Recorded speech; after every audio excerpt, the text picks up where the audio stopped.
അറിയുകയും വായിക്കുകയും എല്ലാം ചെയ്ത ഒരു ഹദീസ് കൊണ്ടാണ് ഞാൻ തുടങ്ങാൻ ആഗ്രഹിക്കുന്നത്.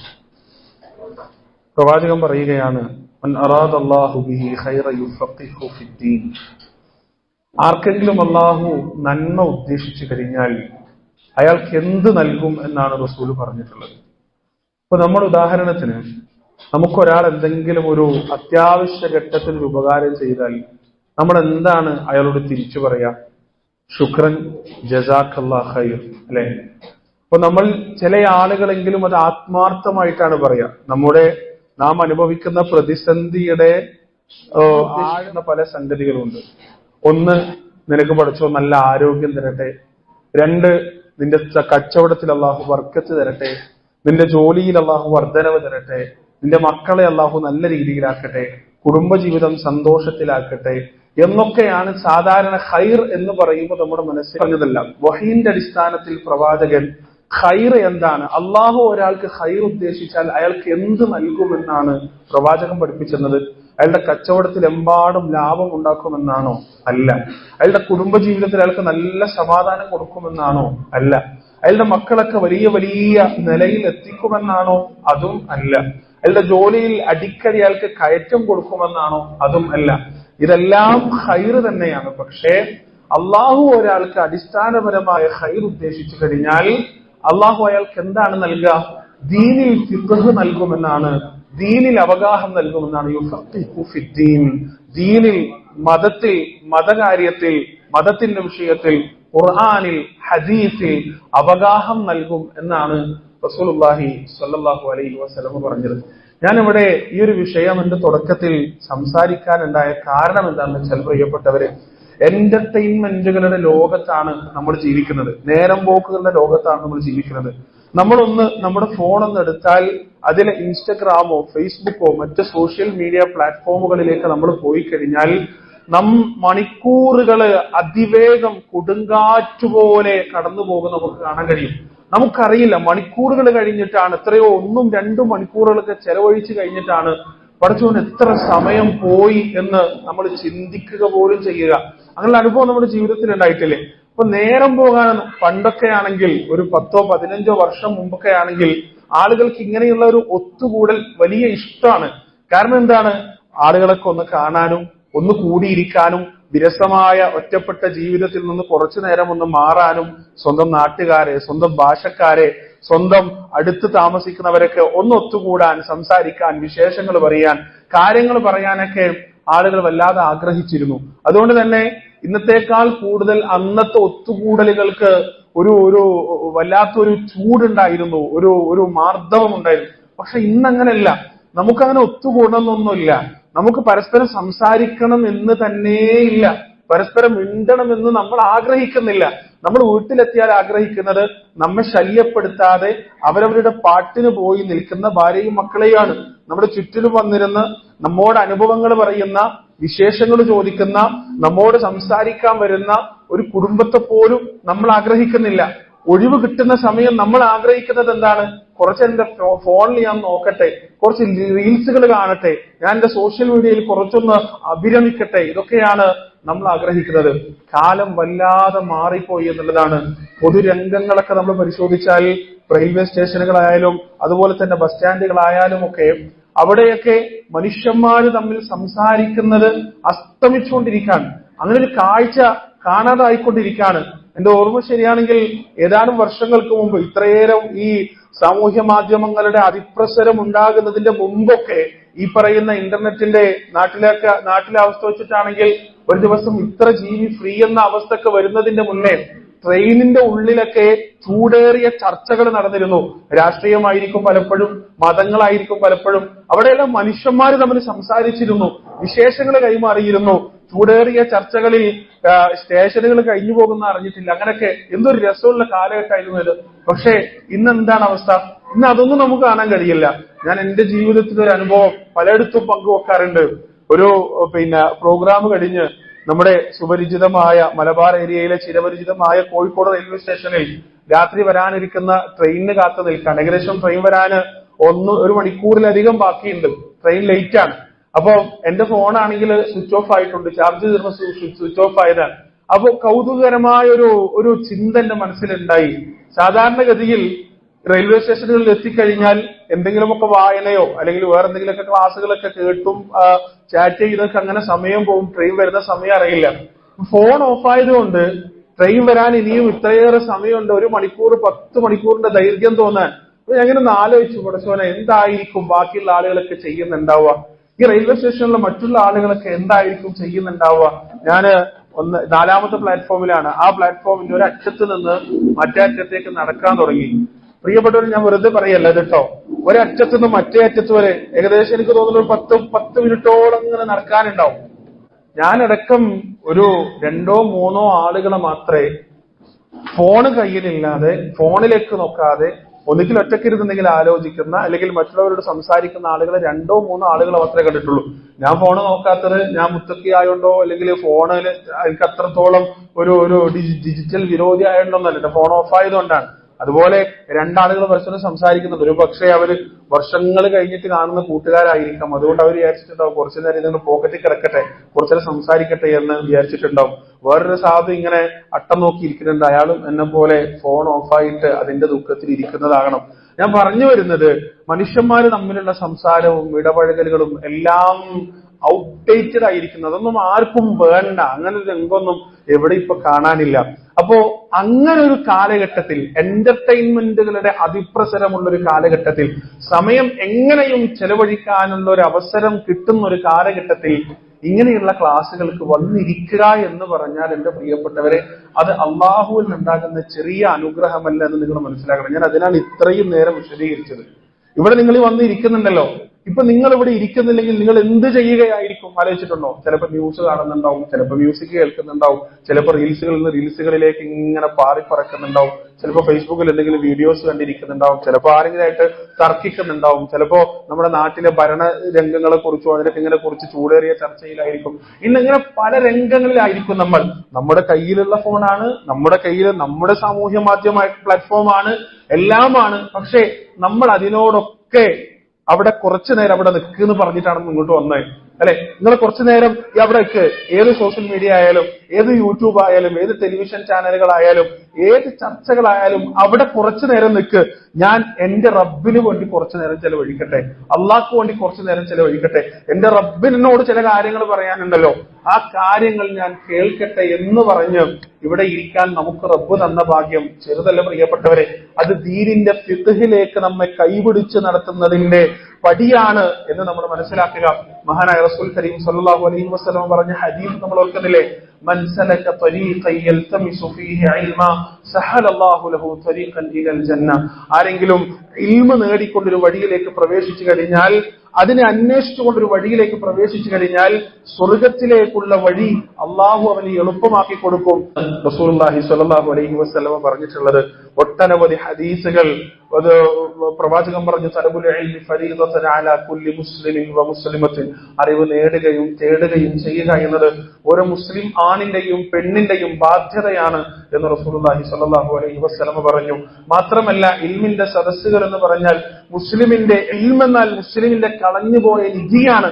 അതവൻ എവിടെ കണ്ടാലും അവൻ ചാടിക്കടന്നതിലേക്ക് ഇരുന്നത് നുകരാനുള്ള വഴി നോക്കട്ടെ എന്ന റസൂലുള്ളാഹി സ്വല്ലല്ലാഹു അലൈഹി വസല്ലമയുടെ വചനം. അതുകൊണ്ട് ഏകദേശം ഒരു മണിക്കൂറിന് അടുപ്പിച്ച് മാത്രമേ നമ്മുടെ ഈ സംസാരം നീളുള്ളൂ. ആ 1 മണിക്കൂർ നാം നമ്മുടെ റബ്ബിന് നൽകുന്ന വലിയ ഒരു ഇഷ്ടമാണ്, സ്നേഹമാണ് എന്ന ബോധത്തോടെ മാത്രം എന്റെ പ്രിയപ്പെട്ടവരെ നിങ്ങൾ ഇവിടെ ഇരിക്കുക. വാക്കുകൾ ശ്രദ്ധിച്ച് സാഗൂതം കേൾക്കുക. ഉറങ്ങാതെ, മടി കാണിക്കാതെ, അലസത കാണിക്കാതെ പറയപ്പെടുന്ന കാര്യങ്ങൾ ജീവിതത്തിൽ പകർത്തണം. എന്റെ ജീവിതത്തിൽ എന്തെങ്കിലുമൊക്കെ ഒരു മാറ്റമുണ്ടാകണം എന്ന അതിയായ ആഗ്രഹത്തോടെ നമ്മൾ ഇരിക്കുക. ഇന്നല്ലാഹ ലാ യുഗയ്യിറു മാ ബിഖൗമിൻ ഹത്താ യുഗയ്യിറു മാ ബിഅൻഫുസിഹിം. നമ്മൾ മാറാൻ തീരുമാനിച്ചാൽ ബാക്കി പണി പടച്ചോന്റേതാണ്. മനസ്സിലായില്ലേ? നമ്മൾ മാറാൻ ആദ്യം തീരുമാനിക്കണം. അങ്ങനെ മാറാൻ തീരുമാനിക്കണമെങ്കിൽ എന്തുണ്ടാവണം? എന്റെ ജീവിതത്തിൽ മാറേണ്ടതായിട്ട് ചിലതൊക്കെയുണ്ട് എന്ന് നമ്മൾ ആദ്യം അംഗീകരിക്കേണ്ടതുണ്ട്. ഞാൻ എല്ലാം തികഞ്ഞവനാണ്, എന്റെ ജീവിതത്തിൽ ഒരു തെറ്റുമില്ല, എനിക്കൊരു കുഴപ്പമില്ല എന്ന് അടിയുറച്ച് വിശ്വസിച്ച് ജീവിക്കുന്ന ഒരു മനുഷ്യനെ സംബന്ധിച്ചിടത്തോളം അയാളുടെ ജീവിതത്തിലും മാറ്റം വരാനുള്ള ഒരു സാധ്യതയില്ല എന്നുള്ളതാണ്. എന്നാൽ എന്റെ ജീവിതത്തിൽ ചില കുഴപ്പങ്ങളൊക്കെ ഉണ്ട്. എന്റെ റബ്ബിന് വേണ്ടതുപോലെ സമയം നൽകാൻ എന്നെ കൊണ്ട് പറ്റുന്നില്ല. എന്റെ പരലോകത്തിന് വേണ്ടി ഞാൻ പണിയെടുക്കുന്നത്, ജോലി ചെയ്യുന്നത്, വിയർക്കുന്നത് തുലോം വിരളമാണ്. അതൊക്കെ മാറേണ്ടിയിരിക്കുന്നു. എനിക്ക് നന്നാവണം, എനിക്ക് ഞാൻ എന്ന ഈ അവസ്ഥയിൽ നിന്ന് കൂടുതൽ ബെറ്റർ ആവണം എന്നൊക്കെ നമ്മൾ ആഗ്രഹിക്കുമ്പോഴാണ് പ്രിയപ്പെട്ടവരെ ഇത്തരം ഒത്തുകൂടലുകൾക്ക് അർത്ഥമുണ്ടാകുന്നത്. ഇത്തരം സംസാരങ്ങൾക്കും കേൾവികൾക്കും വിരുദ്ധങ്ങൾക്കുമെല്ലാം അർത്ഥമുണ്ടാകുന്നത്. അല്ലാഹു സുബ്ഹാനഹു വ തആല ഉഖ്റവിയായ വിഷയങ്ങളിൽ ഓരോ ദിവസവും പുരോഗമനമുണ്ടാക്കുന്ന, ഓരോ ദിവസവും നന്നായി മാറാൻ കഴിയുന്ന മനുഷ്യന്മാരിൽ റബ്ബ് നമ്മെ ഏവരെയും ഉൾപ്പെടുത്തുമാറാകട്ടെ. ദുനിയാവിന്റെ വിഷയത്തിൽ മതിമറന്നു പോകാത്ത, ഭൗതികതയുടെ അതിപ്രസരത്തിൽ കണ്ണ് മഞ്ഞളിച്ചുപോയി ആഖിറം മുഴുവൻ മറന്നു പോകുന്ന ഭാഗ്യം കെട്ടവരുടെ കൂട്ടത്തിൽ അള്ളാഹു നമ്മെ ഒരിക്കലും ഉൾപ്പെടുത്താതിരിക്കുകയും ചെയ്യട്ടെ. പ്രിയപ്പെട്ടവരെ, മനുഷ്യന്റെ ജീവിതത്തിൽ അവനെ മോശമാക്കാൻ, അവനെ നമ്മുടെ നാടൻ ഭാഷയിൽ പറഞ്ഞാൽ വെടക്കാക്കാൻ പോന്ന 3 കാര്യങ്ങളാണുള്ളത്. ശരിക്കും നിങ്ങൾ മനസ്സിലാക്കി വെക്കണം കേട്ടോ. നിങ്ങളുടെ ഹൃദയത്തിൽ നിങ്ങൾ എഴുതി വെക്കേണ്ട വിഷയങ്ങളാണ് ഞാൻ പറയാൻ പോകുന്നത്. 3 കാര്യങ്ങൾ നമ്മൾ ശ്രദ്ധിക്കേണ്ടതുണ്ട്, 3 വിഷയങ്ങൾ നമ്മൾ ശ്രദ്ധിക്കേണ്ടതുണ്ട്. ഈ 3 വിഷയങ്ങളാണ് നമ്മുടെ ജീവിതത്തിൽ നമ്മെ വഴിതെറ്റിക്കുക, നമ്മെ കേടാക്കുക, ജീവിതത്തിൽ വ്യർത്ഥമായ വൃത്തികെട്ട അവസ്ഥകളിലേക്ക് നമ്മൾ എത്തിക്കുക. അതിൽ ഒന്നാമത്തത് എന്താണെന്നറിയോ? നമ്മുടെ നഫ്സ് തന്നെയാണ്, നമ്മുടെ ശരീരം തന്നെയാണ്, അതായത് നാം തന്നെയാണ്. വമാ ഉബർരിഉ നഫ്സി ഇന്നൻ നഫ്സ ലഅമ്മാറത്തുൻ ബിസ്സൂ. അല്ലാഹു സുബ്ഹാനഹു വ തആല ഖുർആനിൽ പറഞ്ഞതാണ്, ഇന്നൻ നഫ്സ ലഅമ്മാറത്തുൻ ബിസ്സൂ. നിശ്ചയം നഫ്സ് എന്ന് പറയുന്നത് നമ്മുടെ ശരീരം, നമ്മുടെ ആത്മാവും ശരീരവും കൂടിയിട്ടുള്ള നമ്മുടെ ഈ അസ്തിത്വം എന്ന് പറയുന്നത് സൂഇനെ കൽപ്പിച്ചുകൊണ്ടേയിരിക്കുന്നതാണ്, തിന്മയെ കൽപ്പിച്ചുകൊണ്ടേയിരിക്കുന്നതാണ് എന്നാണ് അല്ലാഹു സുബ്ഹാനഹു വ തആല പരിശുദ്ധ ഖുർആനിൽ പറഞ്ഞത്. സൂറത്ത് ആലി ഇംറാനിൽ ഈ നഫ്സിന്റെ ഒരു വിഷയത്തെക്കുറിച്ച് അല്ലാഹു സുബ്ഹാനഹു വ തആല നമുക്ക് വിശദീകരിച്ചിരുന്നല്ലോ. ഏതൊക്കെ കോലത്തിലാണ് നഫ്സ് സൂഇലേക്ക് പോകുക, ഏതൊക്കെ കോലത്തിലാണ് നമ്മൾ വൃത്തികേടിലേക്ക് പോകുക എന്ന് പരിശുദ്ധ ഖുർആൻ നമുക്ക് വിവരിച്ചു തരുന്നുണ്ട്. എന്താണ് അല്ലാഹു പറയുന്നത്? അല്ലാഹു പറയാൻ, زين للناس حب الشهوات من النساء والبنين والقناطير المقنطرة من الذهب والفضة والخيل المسومة والأنعام والحرث ذلك متاع الحياة الدنيا والله عنده حسن المآب. മനുഷ്യർക്ക് അലങ്കാരമായി തോന്നിക്കപ്പെട്ടിരിക്കുകയാണ്, മനുഷ്യർക്ക് സുന്ദരമായി തോന്നിക്കപ്പെട്ടിരിക്കുന്നു എന്ത്? ഹുബ്ബു ഷഹവാത്ത്, ഷഹവാത്തുകളോടുള്ള ഇഷ്ടം, ഷഹവാത്തുകളോടുള്ള മുഹബ്ബത്ത് അവനത് ഒരു അലങ്കാരമായി തോന്നിയിരിക്കുകയാണ്. എന്തൊക്കെയാണ് ഈ ഷഹവാത്തുകളുടെ വിഷയത്തിൽ അള്ളാഹു എണ്ണിയിട്ടുള്ളത്? ഈ പറയുന്ന ഇച്ഛകളുടെ, ആഗ്രഹങ്ങളുടെ, ഭൗതിക പ്രവൃത്തികളുടെ വിഷയത്തിൽ അള്ളാഹു എണ്ണിയത് എന്തൊക്കെയാണ്? മിനൻ നിസാ, ഒന്നാമത്തത് എതിർലിംഗക്കാരെയാണ്, സ്ത്രീകളെയാണ്, സ്ത്രീകൾക്ക് പുരുഷന്മാരെയാണ്.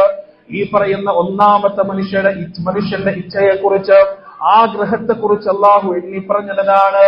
എന്റെ പ്രിയപ്പെട്ടവരെ, ലോകത്തിന്റെ ക്രമം എടുത്തു നോക്കിയാൽ, ലോകത്തിന്റെ ഒഴുക്ക് നാം ഒന്ന് പരിശോധിച്ചു നോക്കിയാൽ, ഏറ്റവും കൂടുതൽ തിന്മകൾ നടക്കുന്നത്, ഏറ്റവും കൂടുതൽ അല്ലാഹുവിനെ വിസ്മരിക്കുന്നത് ഈ ഒരു രംഗത്തായിരിക്കുമെന്ന് നമുക്ക് കണ്ട് മനസ്സിലാക്കാൻ സാധിക്കും. കള്ളു കുടിക്കാത്തവർ, ലഹരി ഉപയോഗിക്കാത്തവർ, കളവ് നടത്താത്തവർ, വഞ്ചന നടത്താത്തവർ, ജീവിതത്തിന്റെ എല്ലാ മേഖലകളിലും സംശുദ്ധി കാത്തു സൂക്ഷിക്കുന്ന ആളുകൾ സ്ത്രീ വിഷയത്തിൽ എത്തിക്കഴിഞ്ഞാൽ അവിടെ പരാജയപ്പെടുന്നതായി, അവിടെ ചാവല്യമുള്ളവരായി മാറുന്നതായി നമുക്ക് കാണാൻ കഴിയും. നമ്മുടെ നഫ്സ് ഒന്നാമതായി നമ്മെ വഴിതെറ്റിക്കാൻ സാധ്യതയുള്ള മേഖലയാണ് ഇതിന്റെ പ്രിയപ്പെട്ടവരെ. രണ്ടാമതായി അള്ളാഹു എണ്ണി പറഞ്ഞത് എന്താണ്? വൽ ബനീൻ, മക്കളുടെ വിഷയമാണ്, സന്താനങ്ങളുടെ വിഷയമാണ്. അങ്ങേയറ്റം ആദർശനിഷ്ഠയോടുകൂടി ജീവിക്കുന്ന ആളുകൾ ആ ആദർശം മുഴുവൻ പരിഹരിക്കാൻ തയ്യാറാകുന്ന ഇടം എവിടെയാണ്? മക്കളുടെ വിദ്യാഭ്യാസം വരുമ്പോഴാണ്, മക്കളുടെ വിവാഹം വരുമ്പോഴാണ്, അവരുടെ വിഷയം വരുമ്പോഴാണ്, അവിടെ ആദർശം മാറ്റിവെക്കുകയാണ്, അള്ളാഹുവിനോടുള്ള പേടി മാറ്റിവെക്കുകയാണ്. എന്റെ മകൾക്ക് നല്ല വിദ്യാഭ്യാസം ലഭിക്കാൻ, ദീനിന്റെ ഏത് നിർദ്ദേശങ്ങളും പരിഹരിക്കാൻ ഞാൻ തയ്യാറാവുകയാണ്, അള്ളാഹുവിന്റെ തൃപ്തിയും പ്രീതിയും വേണ്ടെന്ന് വെക്കാൻ ഞാൻ തയ്യാറാവുകയാണ്. പടച്ചറബിന്റെ കൽപ്പനകളും നിരോധനങ്ങളും കാറ്റിൽ പറത്താൻ ഞാൻ തയ്യാറാവുകയാണ്. നമ്മുടെ മക്കളുടെ വിഷയത്തിൽ നാം റബ്ബിനെ മറക്കുമ്പോ, പരലോകത്ത് മറക്കുമ്പോ, സ്വർഗത്തെ മറക്കുമ്പോ, നരകത്തെ മറക്കുമ്പോ, ഇവിടെ പടച്ചറബ് പറയുന്നത് മനുഷ്യൻ വഴിതെറ്റിപ്പോകാൻ അവന്റെ ആദർശം ചവറ്റുകൊട്ടയിലേക്ക് അവൻ വലിച്ചെറിയുന്ന ഒരവസ്ഥയുണ്ടാകുന്നത് ഒന്നാമത് നിസാഇന്റെ വിഷയത്തിലാണെങ്കിൽ, രണ്ടാമത്തത് ബനീനിന്റെ വിഷയത്തിലാണ്, മക്കളുടെ വിഷയത്തിലാണ്. والبنين والقناطير المقنطرة من الذهب والفضة والخيل المسومة والأنعام والحرث. മൂന്നാമതായി മനുഷ്യൻ വഴിതെറ്റി പോകുന്നത് മാലിന്റെ വിഷയത്തിലാണ്, സമ്പത്തിന്റെ വിഷയത്തിലാണ്. അത് വീടാകട്ടെ, വാഹനമാകട്ടെ, സ്വർണമാകട്ടെ, വെള്ളിയാകട്ടെ, ബാക്കി ജീവിതവുമായി ബന്ധപ്പെട്ട ഏതേത് സുഖ സൗകര്യങ്ങളാകട്ടെ. ചില ആളുകൾ നമുക്ക് കാണാൻ കഴിയും 5 വക്ത് കൃത്യമായി നമസ്കരിക്കുന്നവരാണ്, എല്ലാ രീതിയിലുള്ള ഇബാദത്തുകളും ചെയ്യുന്നവരാണ്, തഹജ്ജുദ് നമസ്കരിക്കുന്നവരാണ്, സുന്നത്ത് നോമ്പുകൾ എടുക്കുന്നവരാണെന്നാൽ സമ്പാദ്യത്തിന്റെ വിഷയമെത്തുമ്പോ, കച്ചവടത്തിന്റെ വിഷയമെത്തുമ്പോ, പണമിടപാടുകളുടെ വിഷയമെത്തുമ്പോ ഹക്കും ബാത്തിലും നോക്കാതെ, നന്മയും തിന്മയും നോക്കാതെ, അനീതിയും നീതിയും നോക്കാതെ തോന്നിയതുപോലെ സമ്പാദിക്കാൻ, തോന്നിയതുപോലെ പണം നേടാൻ യാതൊരു മടിയുമില്ലാത്ത മനുഷ്യരെ വളരെ കൃത്യമായി ജീവിതത്തിൽ നമുക്ക് കാണാൻ കഴിയും. ഈ 3 വിഷയങ്ങളാണ് നമ്മുടെ നഫ്സ് നമ്മെ വഴിതെറ്റിക്കാൻ സാധ്യതയുള്ള വിഷയങ്ങളെന്ന് പടച്ചറബ് പരിശുദ്ധ ഖുർആനിൽ നമുക്ക് പറഞ്ഞു തരികയാണ്. എന്നിട്ട് അല്ലാഹു പറയുന്നു, ദാലിക മതാഉൽ ഹയാത്തിദ് ദുനിയാ വല്ലാഹു ഇൻദഹു ഹുസ്നുൽ മആബ്.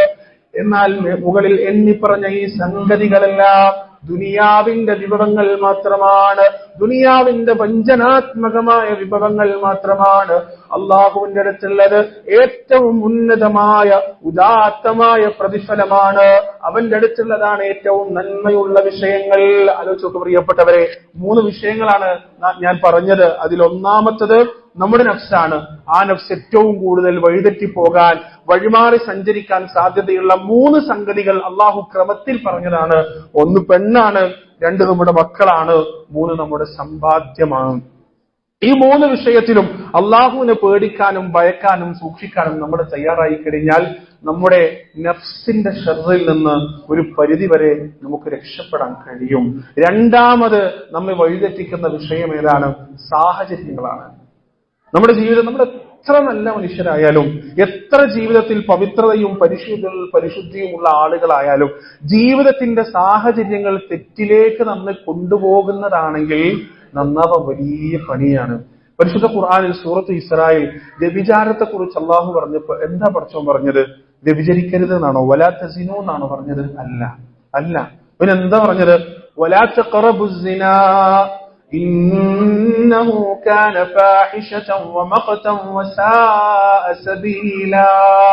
നിങ്ങൾ വ്യഭിചാരത്തോട് അടുത്തു പോകരുത് എന്നാണ്. അതായത് അതിലേക്ക് നിങ്ങൾ നയിക്കുന്ന സാഹചര്യങ്ങൾ നിങ്ങൾ ഒഴിവാക്കണം എന്നതാണ്. ഇത് വ്യഭിചാരത്തിന്റെ വിഷയത്തിൽ മാത്രമല്ല കേട്ടോ, ഏത് തിന്മയുടെ വിഷയത്തിലാണെങ്കിലും ആ തിന്മയിലേക്ക് നമ്മെ കൊണ്ടുപോകുന്ന സാഹചര്യങ്ങൾ ഒഴിവാക്കുക എന്നതാണ് നന്നാവാനുള്ള ഏറ്റവും നല്ല മാർഗം എന്ന് നമ്മൾ മനസ്സിലാക്കുക. നമുക്ക് സാഹചര്യം ഇന്ന് ഏറ്റവും കൂടുതൽ ഒരു കാലഘട്ടത്തിലാണ് നമ്മൾ ജീവിക്കുന്നത്. പൂർവ്വ വിദ്യാർത്ഥി സംഗമങ്ങൾ എമ്പാടും നടക്കുന്ന ഒരു കാലഘട്ടം. യഥാർത്ഥത്തിൽ പൂർവ്വ വിദ്യാർത്ഥി സംഗമങ്ങൾക്ക് വേറൊരു പേരും കൂടി നമുക്കിപ്പോ പറയാൻ കഴിയും. എന്താ അറിയോ? പൂർവ്വ കാമുകന്മാരുടെ സംഗമങ്ങൾ എന്നുകൂടി നമുക്ക് പേരിട്ട് വിളിക്കേണ്ടി വരും. യഥാർത്ഥത്തിൽ തെറ്റിലേക്ക് പോകാനുള്ള വലിയൊരു സാഹചര്യമായി 50ഉം 60ഉം വയസ്സ് കഴിഞ്ഞ വൃദ്ധകളെയും വൃദ്ധന്മാരെ പോലും വ്യഭിചാരത്തിലേക്ക് കൈപിടിച്ചു കൊണ്ടുപോകുന്ന ഒരു ഏർപ്പാടായി പൂർവ്വ വിദ്യാർത്ഥി സംഗമങ്ങൾ മാറിക്കൊണ്ടിരിക്കുന്ന പരിസ്ഥിതിയിലാണ് നമ്മൾ ജീവിച്ചുകൊണ്ടിരിക്കുന്നത്. എത്ര കുടുംബങ്ങളാണ് സാംസ്കാരിക കേരളത്തിൽ തകർന്ന് തരിപ്പണമായി ശിഥിലമായി കൊണ്ടിരിക്കുന്നത്. മക്കളും പേരക്കുട്ടികളും അടക്കണ്ടായിട്ടും പഴയ കാലത്ത് 10ാം ക്ലാസ്സിലും പ്രീ ഡിഗ്രിക്കും ഒരുമിച്ച് പഠിച്ച പെണ്ണിന്റെ കൂടെ വാട്സപ്പ് ചാറ്റ് ചെയ്യുന്ന, സോഷ്യൽ മീഡിയയിലൂടെ അനാവശ്യ അശ്ലീല വർത്തമാനങ്ങൾ പറയുന്ന വല്യപ്പമാരെ കുറിച്ചും വല്യമ്മമാരെ കുറിച്ചും അത് എത്രമാത്രം വിചിത്രമാണ്, വൈകൃതമാണ് എന്ന് നമ്മളൊന്ന് ആലോചിച്ചു പ്രിയപ്പെട്ടവരെ. സാഹചര്യമാണ് നമ്മളെ അവിടെ എത്തിക്കുന്നത്. സാഹചര്യം ജീവിതത്തിൽ വീണ് കിട്ടുമ്പോ ഞാനൊരു ഉപ്പയാണ്, ഞാനൊരു ഉപ്പുപ്പയാണ്, ഞാനൊരു കാരണവരാണ്, ഞാനൊരു പ്രബോധകനാണ്, ഞാനൊരു ഒരു ഇസ്ലാഹി പ്രവർത്തകനാണ് എന്ന ചിന്തയെല്ലാം നമ്മിൽ അസ്തമിച്ചു പോകുകയും നൈമിഷികമായ സുഖങ്ങൾക്ക് വേണ്ടി നമ്മൾ എന്തും ചെയ്തു കളയുമെന്നൊരവസ്ഥയിലേക്ക് നമ്മൾ എത്തുകയും ചെയ്യുകയാണ്. ജീവിതത്തിൽ ഉണ്ടാവരുത്. സാഹചര്യങ്ങളാണ് നമ്മൾ ഒഴിവാക്കുന്നത്. നമ്മൾ പലപ്പോഴും നശിപ്പിക്കുന്നത് എന്താ അറിയോ? നമ്മുടെ ജീവിതത്തിലുള്ള ഓവർ കോൺഫിഡൻസ് ആണ്. ഞാൻ ഇങ്ങനെ തവള എത്ര കുളം കണ്ടതാ, കൊക്കത്ര കുളം കണ്ടതാ, ഇതിലൊന്നും ഞാൻ വീണുപോകില്ല എന്ന് പറയാൻ വരട്ടെ. മനുഷ്യരാണ്. നമ്മെ അള്ളാഹു സൃഷ്ടിച്ചത് എങ്ങനെയാണ്? ദഈഫുകളായിട്ടാണ്. ദുഅ്ഫുണ്ട് നമുക്ക് വലിയ ദൗർബല്യമുണ്ട്. ആ ദൗർബല്യം ഏത് നിമിഷവും നമ്മെ അതിജയിക്കാൻ സാധ്യതയുണ്ട്. അതുകൊണ്ട് നമ്മൾ ഒഴിവാക്കേണ്ടത് തിന്മകളെ അല്ല, തിന്മകളിലേക്കുള്ള സാഹചര്യങ്ങളിലെയാണ്, തിന്മകളിലേക്ക് പോകാനുള്ള സാഹചര്യങ്ങളെയാണ്, ചുറ്റുപാടുകളെയാണ്. നിങ്ങൾക്കറിയില്ലേ, 100 പേരെ കൊന്നൊരു മനുഷ്യൻ പശ്ചാത്താപം തേടി വന്ന സംഭവം നിങ്ങൾക്കറിയാലോ. ആ സംഭവം അല്ല ഞാനിവിടെ പറയാൻ പോകുന്നത്. അയാളോട് ഇൽമുള്ള പണ്ഡിതൻ പറഞ്ഞു കൊടുത്ത വഴി എന്താണ്? ഒന്നാമത് ഓർക്കുന്നുണ്ടോ നിങ്ങൾ? 99 ആളെ കൊന്നിട്ട് ഒരാള് ഒരു പണ്ഡിതന്റെ അടുത്ത് വന്നിട്ട് ചോദിച്ചു, എനിക്ക് പശ്ചാത്താപം ഉണ്ടോ? ആ പണ്ഡിതൻ പറഞ്ഞു, നിനക്ക് കുറച്ചും പുറത്തരൊന്നുമില്ല, നിനക്ക് എങ്ങനെ പുറത്തുതരാം? അപ്പൊ അയാളെയും കൊന്നു. അങ്ങനെ 100 തികച്ചു. 100 മനുഷ്യന്മാരെ കൊല്ലാന്ന് പറഞ്ഞ ചെറിയ വിഷയമല്ലല്ലോ. അങ്ങനെ 101ാമത് ഒരു പണ്ഡിതനെയും തേടിയിട്ട് അയാൾ പോവാൻ. എന്നിട്ട് ആ പണ്ഡിതനോട് ചോദിക്കാണ്, എനിക്ക് പശ്ചാത്തപിക്കണം, ഞാൻ വരുന്നത് 100 പേരെ കൊന്നിട്ടാണെന്ന് പറഞ്ഞപ്പോ ഈ പണ്ഡിതൻ പറഞ്ഞെന്താണ്? അവിടെയാണ് യഥാർത്ഥ ഇസ്ലാമിന്റെ ആദർശം. ആ പണ്ഡിതനാ പറഞ്ഞു കൊടുക്കുന്നത്. എന്താണ് പറഞ്ഞത്? തീർച്ചയായും നിനക്ക് പശ്ചാത്താപമുണ്ട്, പക്ഷേ അതിന് നീ ചെയ്യേണ്ട ഒന്നാമത്തെ വിഷയം എന്താണ് എന്നാണ് ആ പണ്ഡിതൻ പറഞ്ഞു കൊടുത്തത്. ഓർക്കുണ്ടോ ആരെങ്കിലും? എന്താ പറഞ്ഞു കൊടുത്തത്? നാടുവിടണം. നാടുവിടണം. നീ ഇതുവരെ ജീവിച്ച നാട്ടിൽ ഇനി ജീവിക്കരുത്. ഇതുവരെ ഉണ്ടായ കൂട്ടുകെട്ട് ഇനി പാടില്ല. പുതിയൊരു നാട്ടിലേക്ക് പോകണം. കാരണം അങ്ങനെ പറയാൻ കാരണം എന്താണ്? ഇയാളിപ്പോ പശ്ചാത്തപിക്കും, എന്നിട്ട് വീണ്ടും പഴയ കൂട്ടുകെട്ടിലേക്ക് പോയി കഴിഞ്ഞാൽ അയാൾ വീണ്ടും അടുത്ത ആളെ കൊന്നിട്ട് അടുത്ത ആഴ്ച വീണ്ടും വരും. അതാ പണ്ഡിതനറിയാം. ഇപ്പൊ നമ്മൾ ഈ മയക്കുമരുന്നിനൊക്കെ അഡിക്റ്റ് ആയ കുട്ടികളോട് അവരോട് ആദ്യം കൗൺസിലിംഗ് കൊടുക്കുമ്പോൾ ആദ്യം എന്താ പറയാന്നറിയോ? ഈ ഒരിക്കലും ഉപയോഗിക്കരുതൊന്നൊന്നുമല്ല. അവർക്ക് ആദ്യം അവരെ കൺവിൻസ് ചെയ്യേണ്ട വിഷയം എന്താണെന്ന് വെച്ചാൽ ഇപ്പോഴുള്ള കൂട്ടുകെട്ട് മുഴുവൻ ഒഴിവാക്കണം. കൂട്ടുകെട്ട് മുഴുവൻ അങ്ങോട്ട് ഒഴിവാക്കുക, എന്നിട്ട് പുതിയ കൂട്ടുകെട്ടിലേക്ക്. അതാണ് ജീവിതത്തിൽ ഏറ്റവും പ്രയാസമുള്ള വിഷയം. ഇപ്പൊ ചില ആളുകളൊക്കെ പറയുന്ന കേട്ടിട്ടില്ലേ, ഞാനെന്താ കള്ളു